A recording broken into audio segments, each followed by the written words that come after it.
방송사 프로듀서와 여배우인 두 사람은 4년 동안 사귀었습니다. 그리고 올해 7월 결혼했습니다. 결혼은 완전히 두 사람만의 합의였는데요. 창조적이고 재미있는 것을 좋아한다는 점에서 죽이 잘 맞는 두 사람은 결혼식도 이왕이면 재미있게 해보자는데 합의했습니다. 그래서 선택한 결혼식장은 맨해튼과 스태튼 섬을 오가는 통근 페리였습니다. Don't turn around because she's behind you. 이 배에서 출근 시간에 기습적으로 결혼식을 치른 것이죠.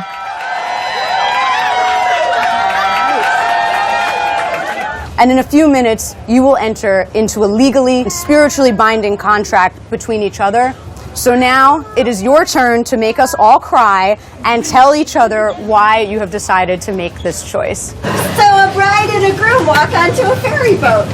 And the bride looks at the groom and says, I'm going to throw a line out there. Now you're hooked. With their families, friends, God, and a bunch of strangers on a commuter ferry as my witness, I promise to make the rest of your life and our family's lives as charming as you. Even if that means wiping your butt when we get older. Hubba hubba? Hubba hubba.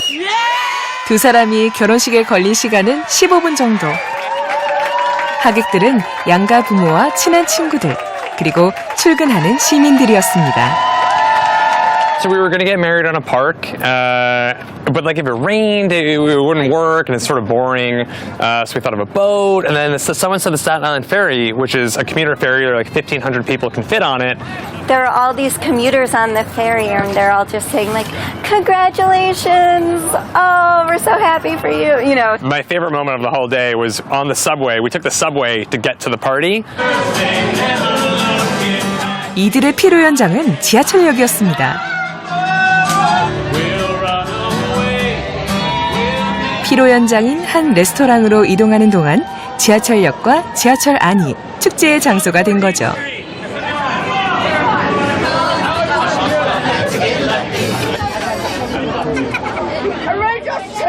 지하철에서 이게 웬 난리? 라고 생각할 수도 있지만 지하철의 시민들은 웃음으로 이 해프닝을 지지해 주었습니다.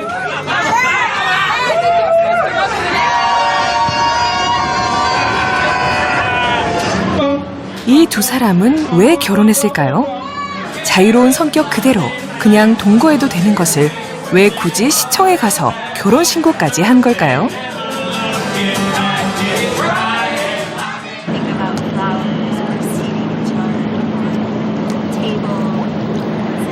두 사람은 사랑을 영원히 묶어두고 싶었다고 고백합니다. 제도 속에서 관계를 고정하고 싶었다는 것이죠. We've now decided that we will be dating forever, so that's why we got married. Start a family. Yeah, it's like a natural step to be like permanently bound to somebody I think we just have to have fun all the time. and make each other laugh. Yeah, then everything will be okay. As long as we do that, we're pretty good at it so far, we'll be fine. 이 커플은 워낙 서로 잘 맞아 보이긴 합니다만 과연 평생을 부부로 살아갈 수 있을지는 그 누구도 알 수 없습니다. 미국의 커플들은 자유의지에 따라 사귀고 결혼합니다. 순수히 본인들의 의지와 감정에 의존하고 타인이나 공동체의 영향이 적어서일까요? 미국 부부의 결혼 지속 기간은 세계에서 가장 짧은 편입니다. 흑인의 경우 결혼 5년 후에는 72%만이 부부로 남아있고 20년 후에는 37%만이 남습니다. 백인의 경우는 80%, 그리고 54%, 아시아계 미국인은 91%, 그리고 69%. 하지만 평균을 내보면 결혼 20년 후 반 정도는 남이 됩니다.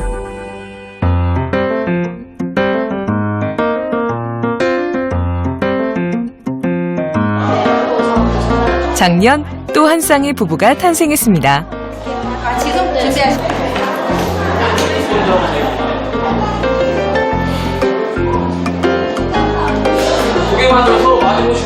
신부가 신랑보다 한 살 많은 연하남 연상녀 커플. 두 사람은 왜 결혼을 결심하게 됐을까요? 하나 느낀 거는 영원히 손수예요. 되게 꼼꼼하고 똑부러져는 성격이라면 저는 되게 허술해요. 되게 허술해요. 공부를 제가 안 하는 사람이었어요, 사실. 어떤 계기로 인해서 해야 되겠다 싶어서 이제 2학년에 덤빈 게 한 5년 됐어요. 그래서 5년 만에 이제 합격을 했는데 이제 그 많은 도움을 줬던 게 예비 신부였고. 두 사람은 성당 수련회 가는 차 안에서 처음 만났습니다. 먼저 마음이 움직인 것은 대건 씨였습니다. 보자마자 호감을 느낀 것이죠. 하지만 민경 씨는 그를 그냥 아는 동생 정도로만 생각했습니다. 당시 대건 씨는 공인 노무사 시험을 준비 중이었는데 평소 공부를 좋아하는 스타일이 아니어서 3년 연속 낙방을 하고 말았습니다. 좌절해야 하는 대건 씨에게 민경 씨는 물심양면으로 도움을 주기 시작했고 좀 더 친해지면서 시험 준비도 도왔습니다. 대건 씨에겐 새로운 목표가 생겼고 결국 5년 만에 대건 씨는 공인 노무사 시험에 합격합니다. 둘은 합격을 전후해 더 친해졌고 서로가 인생에 필요한 사람이라고 생각했습니다.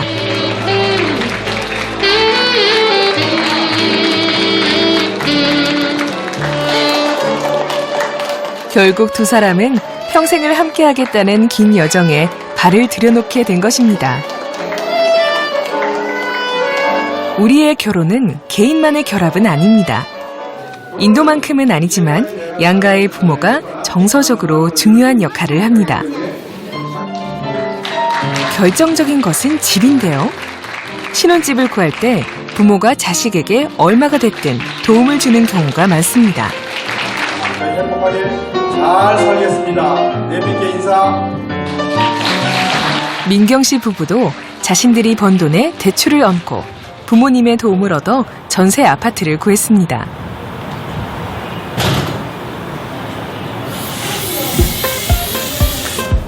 결혼식 후 몇 달 만에 대건 씨 부부가 낡은 신혼집 세단장에 나섰습니다.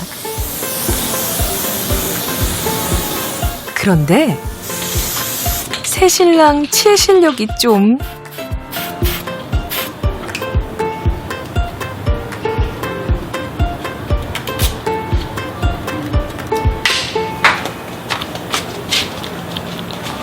어떡해!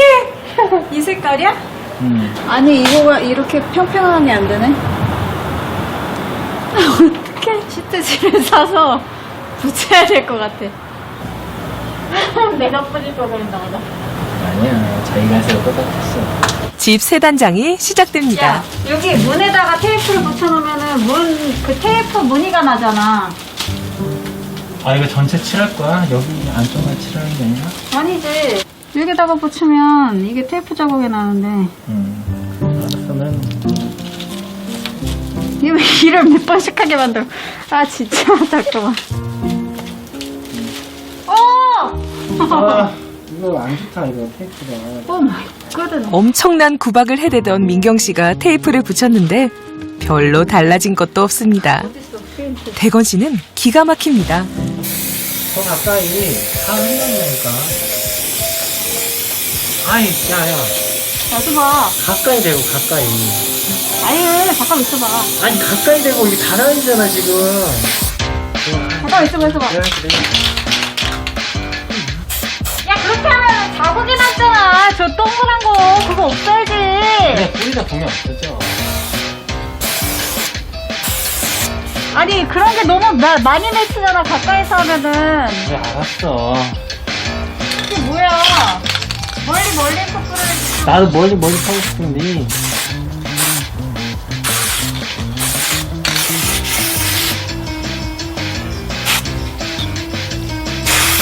성격과 스타일이 다른 두 사람의 티격태격 다툼은 아내가 다른 가구를 색칠하다가 남편을 다시 도발하면서 드디어 맘 상하는 수준으로 건너뜁니다.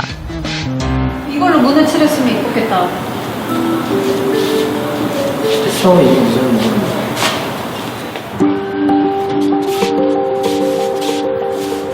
이게 어떻게 이거 뭐야 이게 다. 이거는 이게 불을 하면 돼.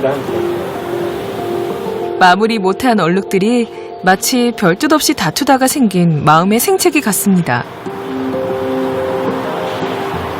아니 뭘로 말이 그렇게 서 있으면 이렇게 원래 얘야 이렇게 돼야 돼 이렇게. 이렇게? 이렇게? 이거 진짜 너무 튀잖아. 야, 이거 몇 세대, 몇백 세대. 아니 어차피 눈이 튀어버렸잖아. 이거 해도 되나? 너무 튀는데, 진짜. 아 원래 이렇게 되는 거. 야, 이렇게 따로따로 붙인다고?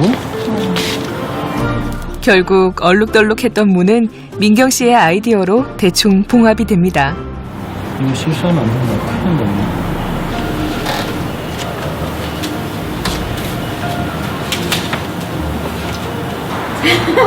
야 나쁘지 않아 잠깐만.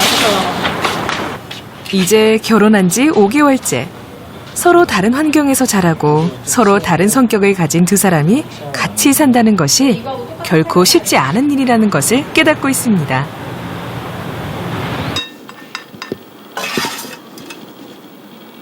아니고? 같이 먹는 거야. 섞어 먹는 건데. 그럼 얘가 흐물흐물했잖아. 예를 들면 대건 씨는 아내의 탁월한 요리 실력엔 늘 감탄하지만 지나친 청결함을 요구할 때는 몹시 불편합니다. 저는 장점만 있는 줄 알았습니다. 네. 장점만 있는 줄 알았는데 살다 보니 이게 이제 부딪혀보니 몸으로 체감해보니 이게 꼭 행복한 것만은 아니구나. 생활 습관이라든가 방식들이 서로 다르게 살아왔잖아요. 가장 힘들었던 게 뭐였지? 무조건 오면은 일단 씻고 저 깜빡하고 이제 딱 집에 들어와서 목이 말라서 냉장고를 여는데 와이프가 이런 얘기를 하는 거야. 아리한테 손대지 마! 그러는 거야. 아리한테. 아리가 뭐냐? 냉장고 이름이 아리다. 그러니까 일단 저희 집 룰 자체는 무조건 들어오는 사람이 발까지는 모르겠지만 손을 청결하게 해야 된다라는 그 법칙을 제가 정해놓고 있기 때문에. 이게 바로 그 유명한 독재 정치.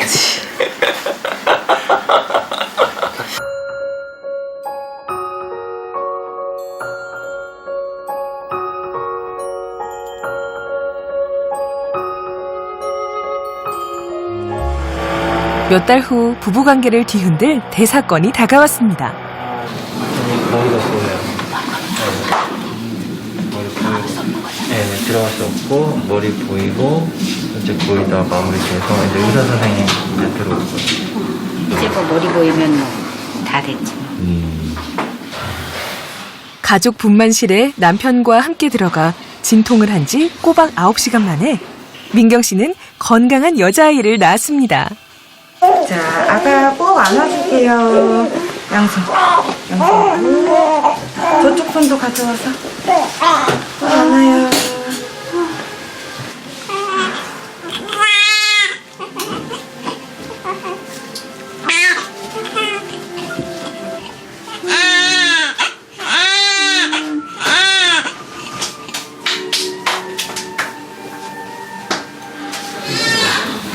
이제 대건 씨는 아버지가 되었습니다.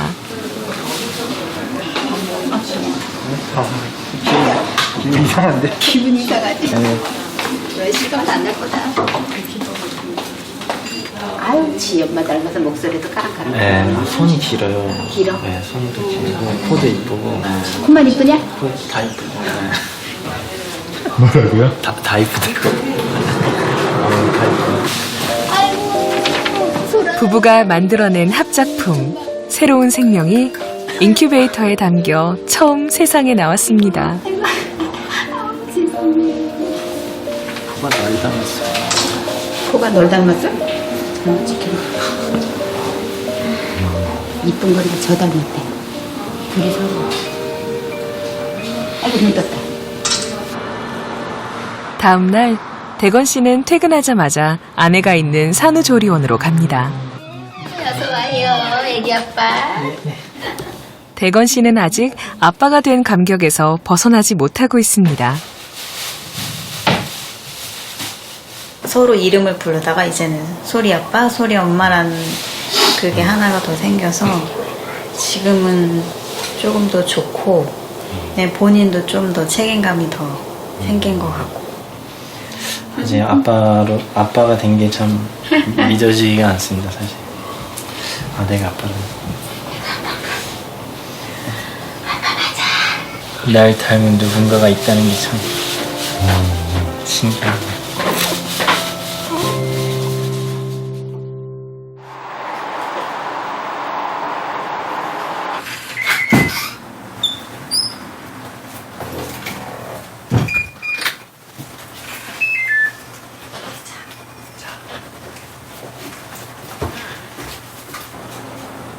출산 4개월 후 아이로 인해 생활이 바뀌었습니다.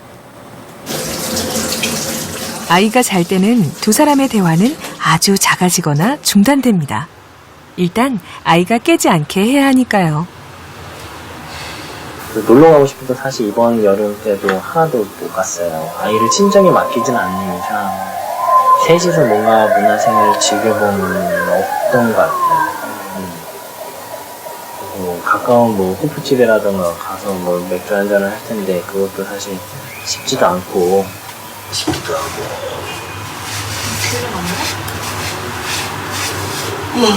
피곤하다. 피곤하니까 귤 먹어. 부부가 피곤한 것은 아이 때문입니다.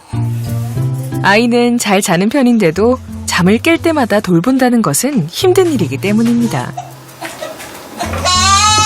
아이는 새벽 5시나 6시면 어김없이 깨어나는데 가뜩이나 잠이 부족한 아내에게만 애보는 걸 맡길 수는 없습니다.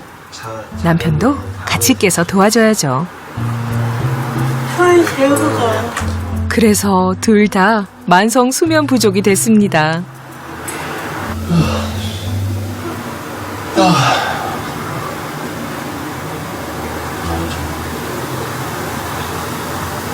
잠 푹 자잖아.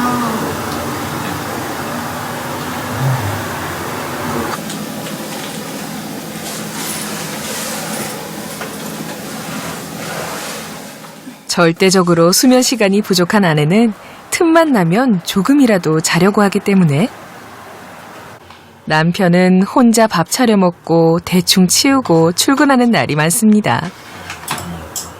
문제는 부부 사이의 대화가 애 낳기 전보다 줄고 관계도 좀 서먹해졌다는 겁니다. 모든 건 아이에 맞춰서 생각을 하게 되고 아이가 결국 잠이 들 때까지 먼저 다 한 다음에 그다음에 그 이후에 이제 저를 생각해주고 그날 있었던 일에 대해서 언급을 하고 이런 일련의 절차들이 결국은 아이 중심으로 흘러갈 수밖에 없더라고요. 출산 전과 출산 후에 받는 그 스트레스, 그걸 이제 남편이 좀 제대로 받아주지 못하면, 왜냐면 집에만 거의 갇혀서 애기하고만 있으니까, 그러니까 그거를 잘 못하면 이제 그게 한 번씩 이렇게 터질 수 있는 그런 거. 우리나라 부부는 아이가 태어나면 결혼 만족도가 떨어지기 시작해서 아이가 시집 장가갈 때는 거의 바닥 수준이 됩니다. 아이로 인해 부부 만족도가 떨어지는 기간이 상당히 긴 것이죠. 아이들이 이제는 거의 외동이거나 이제 훨씬 더 귀하기 때문에 이 가정이, 그러니까 뭐 우스갯말로 이 자녀 교육을 위한 일종의 경제단이다, 그런 이야기도 있을 정도로 아빠는 가서 돈 벌어오고 엄마는 이제 모든 정보와 아이를 위한 서포트를 하기 위한, 뭐 아시잖아요. 그래서 사실은 남편이 일찍 들어오는 게 싫어요. 돈이나 열심히 벌어다주고 학원비 벌어다주고, 나를 귀찮게 시험 기간에는 집에도 일찍 들어오지 말라고 하잖아요. 아이는 부부에게 주어진 축복이지만 다른 한편으로는 부부관계를 분산시키는 원인이 되기도 합니다. 특히 우리나라처럼 아이를 최우선으로 생각하는 가정에서는 아이 키우기와 부부관계 사이의 균형을 찾기가 쉽지 않습니다. 세계 어느 나라든 결혼을 하면 행복한 결혼 생활을 오래 지속시키는 것은 쉽지 않습니다.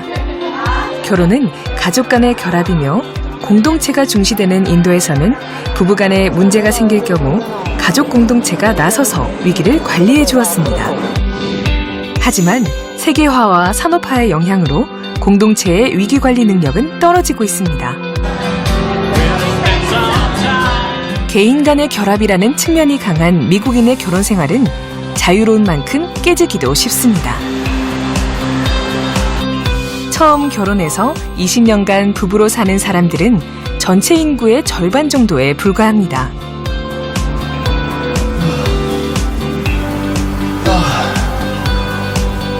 아이를 최우선으로 두는 한국의 가정은 아이가 자라서 떠날 때까지 부부 만족도는 계속 떨어집니다. 평생을 지속해야 하는 결혼 생활. 부부는 무슨 힘으로 같이 사는 걸까요?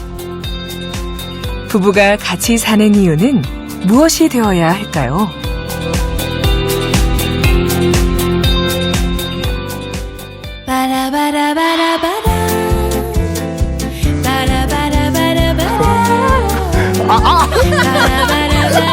고구마 이거 전화만이 더 좋아요 지금.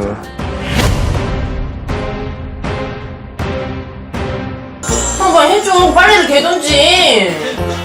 나도 이따 갈게. 맨날 이따가 한다고 안 하고 가잖아. 어차피 문 오빠 새벽 가면은 어차피 내가 다 해야 하잖아. 제 나름대로 한다고는 해요. 육아할 때는 이렇게 같이 도와주는 게 아니라 같이